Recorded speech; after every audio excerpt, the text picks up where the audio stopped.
जो मुख्यमंत्री बने हैं, चाहे वो मध्य प्रदेश सीएम मोहन यादव हो, वो एक्शन में है। भजन लाल राजस्थान के सीएम, उन्होंने कुर्सी संभाल ली है। तीसरे मुख्यमंत्री छत्तीसगढ़ के विष्णुदेव साय, उन्होंने पहले दिन ही कुर्सी संभालते ही फैसले ले लिए। आपको बताऊं, विष्णुदेव साय छत्तीसगढ़ के मुख्यमंत्री, शपथ के तुरंत बाद विष्णुदेव साय एक्शन में है। कैबिनेट की पहली बैठक में कई बड़े फैसले कर लिए उन्होंने। गरीबों को घर मिलेगा, उन्होंने पहला फैसला कर लिया। सबसे बड़ा तोहफा गरीबों को दिया है। गरीबों को जल्द आवाज देने का फरमान सुनाया है। इससे राज्य के 18 लाख गरीब परिवारों को फायदा होगा। किसानों को बोनस, किसानों के लिए भी तिजोरी खोल दी है। किसानों को बोनस देने का ऐलान किया। किसानों को 2 साल का बोनस अब एक साथ मिलेगा। यह बोनस 25 दिसंबर को किसानों के खाते में आ जाएगा और 25 दिसंबर को अटल बिहारी वाजपेयी साहब का जन्मदिन है। अटल बिहारी वाजपेयी बीजेपी के पहले प्रधानमंत्री। विष्णुदेव ने राज्य की जनता से धैर्य रखने को कहा है। कहा चुनाव में किया एक एक वादा पूरा होगा। छत्तीसगढ़ में पीएम मोदी की हर गारंटी पूरी होगी। सुनिए प्रधानमंत्री नरेंद्र मोदी का तीसरा तुरूप का इक्का। पिछले 5 वर्षों में पूरे प्रदेश में 18 लाख लोग पक्का के मकान प्रधानमंत्री आवास से वंचित हुए हैं। सबसे पहला काम 18 लाख मकान की स्वीकृति होगा। विष्णु साय को आपने सुना। अब आपको बताता हूं, मोदी के जो तुरुप के इक्के हैं, यानी कहने का मतलब पीएम मोदी ने जिन जिन को चुना है, वो दरअसल देखिए कैसे हमेशा खरे उतरे। जैसे योगी आदित्यनाथ 2017 में यूपी के सीएम बने। सीएम के उम्मीदवार नहीं थे। मोदी ने योगी आदित्यनाथ को चुना। योगी अपने फैसलों से लोकप्रिय बने। कोई करप्शन का आरोप नहीं। योगी आदित्यनाथ ने यह साबित किया। 2022 में बीजेपी दोबारा सत्ता में आई है। दूसरा इक्का, हेमंत बिस्वा शर्मा 21 में असम के मुख्यमंत्री बने। 2016 से 21 तक सर्बानंद सोनोवाल सीएम थे। चुनाव के बाद मोदी ने हेमंता पर दांव लगाया। पिछले 3 सालों में हेमंता ने अपने को प्रूफ किया है, साबित किया है। इसलिए योगी के बाद सबसे ज्यादा लोकप्रिय सीएम है हेमंता। अगला नाम है देवेंद्र फडणवीस का। 2014 में महाराष्ट्र के सीएम बने। फडणवीस सीएम की रेस में नहीं थे तब। एकनाथ खड़से और गडकरी दौड़ में आगे चल रहे थे। मोदी शाह की जोड़ी ने फडणवीस पर दांव लगाया। 19 में पार्टी को राज्य में जबरदस्त जीत दिलाई। उद्धव ठाकरे ने धोखा दिया तो सीएम नहीं बन पाए, लेकिन एकनाथ शिंदे सीएम बने तो पार्टी के कहने पर खुद चुपचाप डिप्टी सीएम बन गए। मनोहर लाल खट्टर 2014 में हरियाणा के सीएम बने। तब मनोहर लाल खट्टर सीएम की रेस में नहीं थे। रामविलास शर्मा, अनिल विज, कैप्टन अभिमन्यु के चर्चे थे, लेकिन नरेंद्र मोदी ने खट्टर पर दांव लगाया। 19 में बीजेपी दोबारा सत्ता में आ गई। 24 में भी वापसी के कयास हैं। बताने का मकसद यह है कि मोदी ने जिन नए चेहरों पर दांव चला है, वो उनके इक्के ही साबित हुए हैं। आइए अब मैं आपको सुनवाता हूं। सुनिए क्या कुछ कह रहे हैं। आज भजन लाल साहब के शपथ समारोह था। राम भद्राचार्य को सुनिए जरा। 24 के लिए क्या कहेंगे महाराज जी आप? मोदी जी आएंगे, मोदी जी भी रिपीट। मोदी जी भी रिपीट। जो इंडिया गठबंधन वाले कह रहे हैं कि हम तो मुकाबला करेंगे, करेंगे तो हारेंगे। हाँ, और 300 से अधिक सीट आएगी। राम मंदिर का 2024 में उद्घाटन हो रहा है, किस तरीके से देखेंगे आप इसे? ये तो मेरी ही देन है। ये मेरी गवाही से निर्णय हुआ है। मुझे इतनी प्रसन्नता होगी जैसे माली को अपने वृक्ष के पुष्पित और फलित होने में प्रसन्नता होती है। अब सवाल यह है, आपने सुन लिया, राम भद्राचार्य कह रहे हैं 24 में मोदी आएंगे। मोदी के 3 फैसले, 3 राज्यों के मुख्यमंत्री बदले, नए मुख्यमंत्रियों की तारीफ हो रही। लेकिन उनका क्या होगा जो पुराने थे? यह तस्वीर आप देख रहे हैं, फुल स्क्रीन लीजिए जरा। शिवराज सिंह चौहान विदिशा में थे, ट्रैक्टर चला रहे थे। शिवराज सिंह चौहान बेशक ट्रैक्टर चला रहे हो, हाथ में ट्रैक्टर की स्टीयरिंग हो, लेकिन मोदी क्या कोई और बड़ी स्टीयरिंग उनके हाथ में देंगे? किसी विभाग की स्टीयरिंग उनके हाथ में आएगी? संगठन में कोई बड़ी जिम्मेदारी मिलेगी उन्हें? क्या होता है अमूमन मोदी क्या करते हैं ये मैं आपको बताऊं। इस तरह के बड़े नेता जब उनकी जगह दूसरे नेताओं को लाया जाता है तो क्या होता है? शिवराज का क्या होगा, इस पर बात करते हैं। वसुंधरा का क्या होगा? शिवराज सिंह सबसे ज्यादा चर्चा में। शिवराज को उम्मीद थी कि वो मुख्यमंत्री बनेंगे। सियासत के जानकार उन पर दांव लगा रहे थे। शिवराज कुछ ना कहकर भी बहुत कुछ कह रहे थे। शिवराज सिंह के बयानों से उनका दर्द छलक रहा था, लेकिन जो भी कह रहे हैं पार्टी अनुशासन के दायरे में, इसलिए संकेत है कि उन्हें बड़ी जिम्मेदारी दी जा सकती है। पार्टी अध्यक्ष जेपी नड्डा इस बात के संकेत दे चुके हैं। वैसे भी मध्य प्रदेश चुनाव में उनकी बड़ी भूमिका रही है। उन्हें केंद्र की राजनीति में लाने की तैयारी है। 2024 चुनाव में भी बड़ी भूमिका मिल सकती है। 24 में मोदी सरकार में मंत्री भी बन सकते हैं। वसुंधरा का क्या होगा? महारानी फिर सीएम बनना चाहती थी। राजस्थान में उन्होंने सारे तकड़म आजमाए, तेवर भी दिखाए, संकेत भी दिए, लेकिन मोदी शाह के सामने उनकी एक नहीं चली। बीजेपी आलाकमान ने उन्हें जो कहा वो उन्हें करना पड़ा।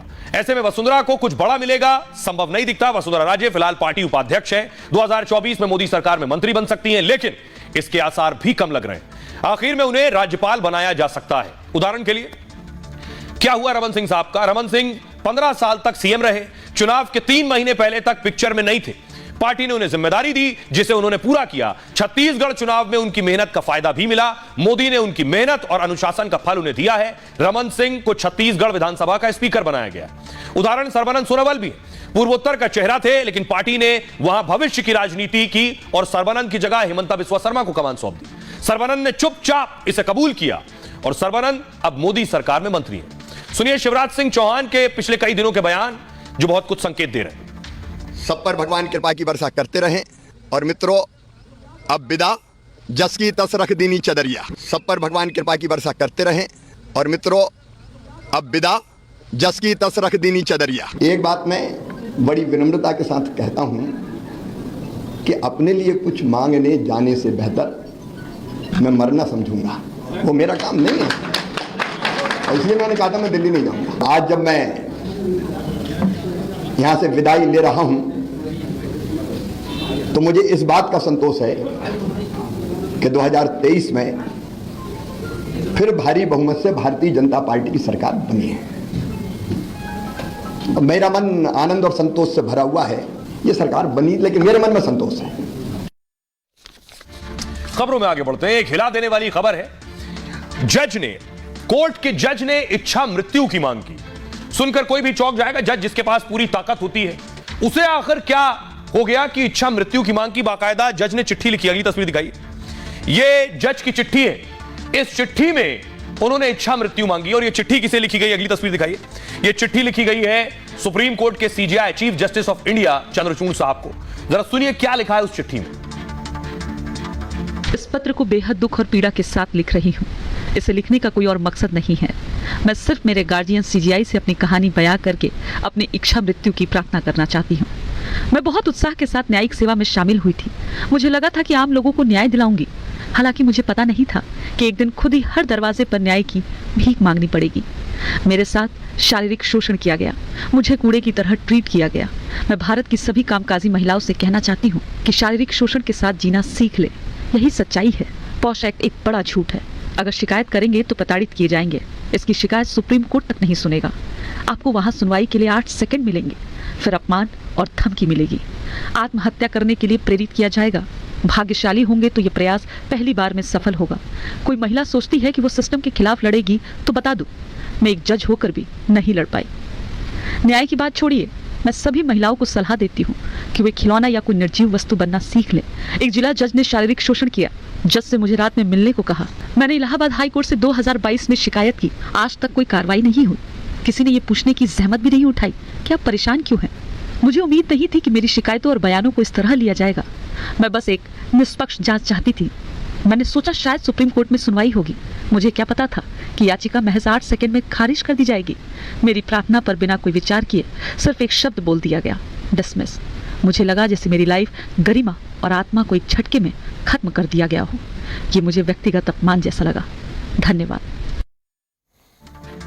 तो खबरों में आगे बढ़ते हैं। आज की खबर क्रिकेट से है। पहले इससे पहले तब धोनी, अब जर्सी रिटायर हो गई है।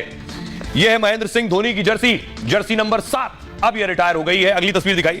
इससे पहले आपको याद होगा सचिन तेंदुलकर की जर्सी थी, जर्सी नंबर 10। ये रिटायर हुई थी। आपको बताऊं महेंद्र सिंह धोनी के साथ 7 नंबर बहुत लकी भी रहा। महेंद्र सिंह धोनी को बीसीसीआई से यह बड़ा सम्मान मिला है। किसी भी खिलाड़ी के लिए बड़ा सम्मान है। धोनी की जर्सी नंबर 7 को रिटायर किया गया, यानी जर्सी नंबर 7 को किसी खिलाड़ी को अब नहीं दिया जाएगा। इंटरनेशनल क्रिकेट अब 7 नंबर जर्सी नहीं दिखेगी। इंटरनेशनल क्रिकेट में आमतौर पर क्रिकेटर से पसंदीदा नंबर पूछते हैं। यही नंबर खिलाड़ी की जर्सी पर नजर आता है, जो कि खिलाड़ी के नाम के साथ एक नंबर दिखता है। बीसीसीआई ने खिलाड़ियों को एक सूचना जारी कर दी है। कहा है कि नंबर 7 जर्सी के लिए अनुरोध नहीं कर सकते हैं। इससे पहले सचिन तेंदुलकर को यही सम्मान दिया गया। 2017 में तेंदुलकर का नंबर 10 लिस्ट से आउट कर दिया गया। तेंदुलकर की जर्सी का नंबर था 10, जो अब रिटायर किया गया है, किसी और को नहीं मिलेगा। तेंदुलकर के योगदान के लिए बीसीसीआई ने फैसला तब लिया। अब एमएस धोनी को बीसीसीआई ने यही सम्मान दिया है। खिलाड़ियों के लिए जर्सी नंबर 7 और 10 लिस्ट में नहीं। अगस्त 2020 में धोनी ने इंटरनेशनल क्रिकेट से संन्यास लिया था। 2019 में आखिरी बार जर्सी नंबर 7 पहनकर मैदान में उतरे वो।